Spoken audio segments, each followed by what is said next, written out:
BB-8 wasn't used to being on his own, and it was scary. Very scary. His friend Poe had told him to run. "Get as far away from here as you can," the pilot had said. "I'll come back for you." But BB-8 had seen the explosion back in Tuana village, and he feared Poe was gone. Now it was all up to him to get the top secret map to the Resistance so they could find Luke Skywalker. All up to him. That was scary too. As he took shelter for the night, BB-8 remembered something else Poe had once said to him. "It's easy, buddy. You do good things, and good things will come back to you." But how could such a small droid do such a big job? The next morning, as BB-8 resumed his journey, he was glad to come across someone else. It was Tito, but he was in trouble. His lugger beast was sinking into the sand. "Please help," said Tito in a language that sounded like screeches and warbles. BB-8 was in a hurry to complete his mission, but he felt sorry for Tito, and for the lugger beast too. Maybe BB-8 could do something for them.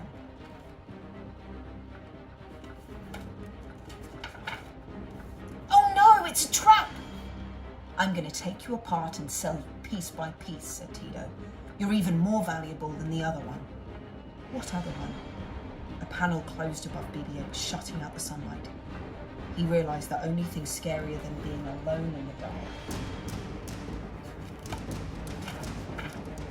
was not being alone in the dark. Then the huge shape spoke. "Please don't hurt me," it cried, trembling.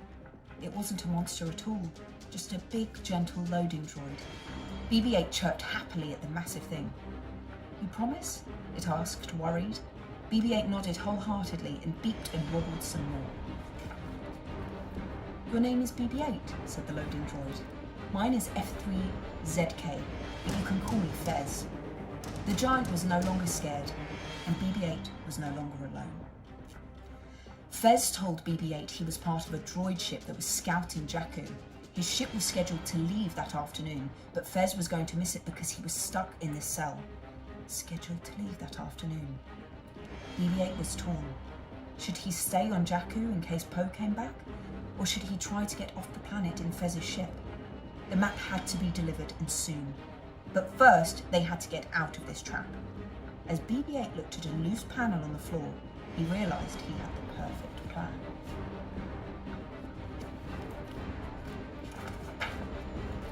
"Excuse me, Mr. Funny Little Lizard Man, we need your help," said Fez. Tito ran to see what was wrong. BB-8 was missing, and there was an opening in the floor. "We were trying to escape and he fell in that hole," said Fez. Tito climbed into the cell and looked down into the black space. "I don't see him." "Look closer." Tito bent over the hole. "Closer," said Fez. Tito leaned way over the opening and peered in. Beep! See Tito falling down the hole. With Tito trapped, the two droids were able to escape. "Let's get out of here so I can go home," said Fez. "You can come with me if you want." BB-8 let out a series of chirps. "A mission?" asked Fez. "That sounds important. We'd better get you to the ship. It's picking us up at the ruins." You can see them escaping. BB-8 and Fez raced across the desert as fast as they could. "The good news is, the funny little man is okay," said Fez as he noticed Tito in the distance. "The bad news is, he's following us." Can you see? Oh, where have they gone? Oh, this way. Here. Tito. Suddenly, a flock of angry steel peckers flew up between BB-8 and Fez. BB-8 fled one way, and Fez went the other. The birds didn't know which droid to follow. "Hey, over here!" cried Fez, trying to get the steel pecker's attention.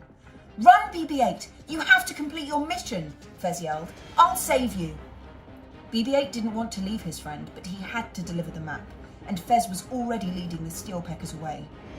Alone once again, BB-8 continued on his journey. He hoped Fez would be all right.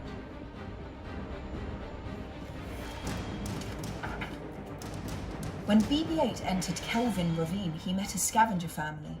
"Please, do you know where we could find something to eat?" asked the mother. My children are hungry. Was this another trap?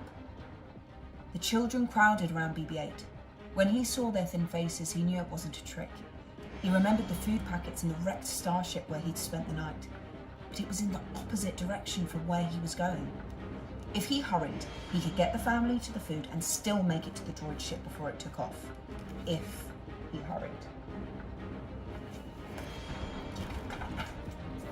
BB-8 hurried.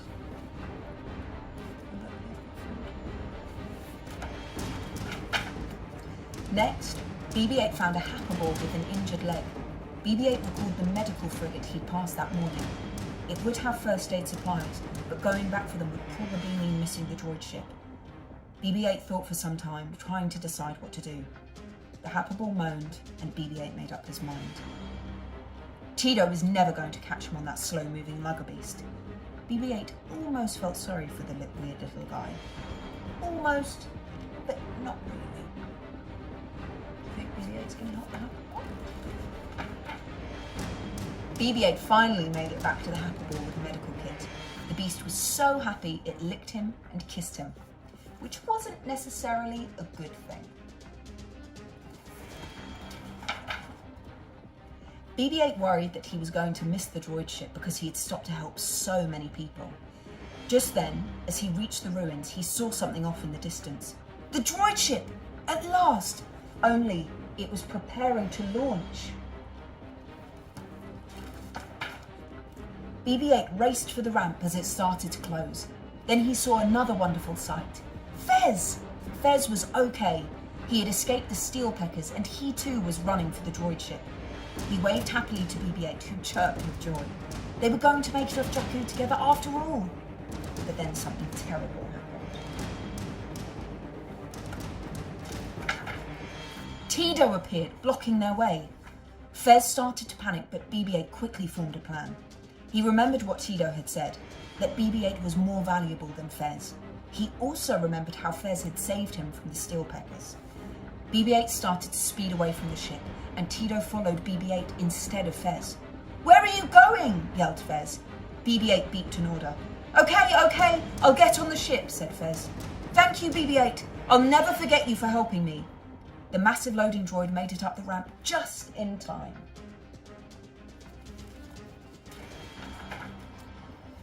BB-8 felt he had done the right thing in helping Fez, and the hungry family, and the injured happerball. But if he had done such good things, then why was this bad thing happening to him? He was so confused. Maybe Poe was wrong. Maybe you don't get what you give.